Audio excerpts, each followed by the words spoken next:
কওমিটাকেও ধরে, আলিয়াটাকেও ধরে, জামাতও ধরে, হেফাজতও, খেলাফতও ধরে, জমিয়তও ধরে, চরমুনাইও কাউরে বাদ দেয় না। এই জন্য দেখেন নাই মাওলানা মামুনুল হককে যে জেলে রাখে, আমির হামজাকেও নিয়ে ওই জেলেই রাখে। কথা বুঝেন নাই? আমরা নিজেরা দলাদলি করলেও আলেমে আলেম না চিনলেও জালেম আলেম চিনে। কথাটা বুঝেন নাই?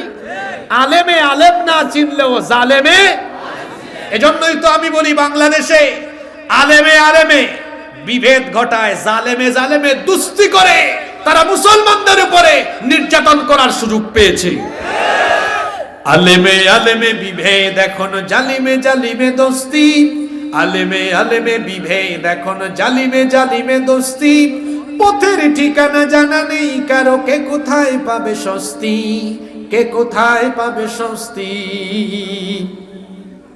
আমাদের কারবার দেখেন হুজুরদের, সালাতে কোথায় দুহাত বাঁধবে নাভির উপরে নিচে, আমিন বলবে চুপিসারে নাকি সজোরে আওয়াজ ফুকে।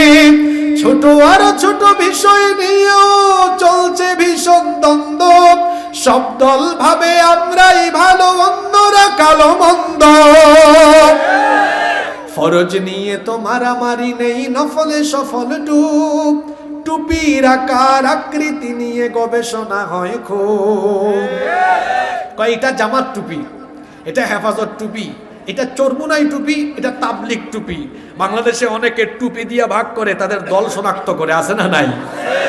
আপনি টুপি দিয়া দল ভাগ করেন, আর জালিমের দল টুপি দিয়া আলেম চিনে না, কয় গুল টুপি দেও ধর, লম্বা টুপিকেও ধর, এক জায়গায় রাখ, ঠিক কি না?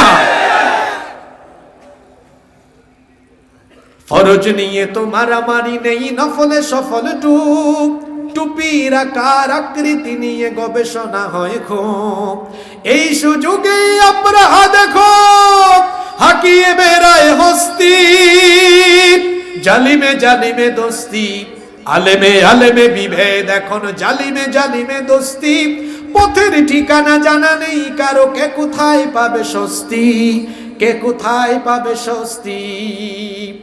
খেতির নেশায় আলেমের মন ব্যস্ত, ভীষণ ব্যস্ত, এই সমাজের সব কাজ তাই জালিমের হাতে ন্যস্ত। নিজের হিসেবে করে না আলেম, অন্যের কথা ভাবে, বিরোধকারীরা জান্নাতে নাকি জাহান্নামেই যাবে।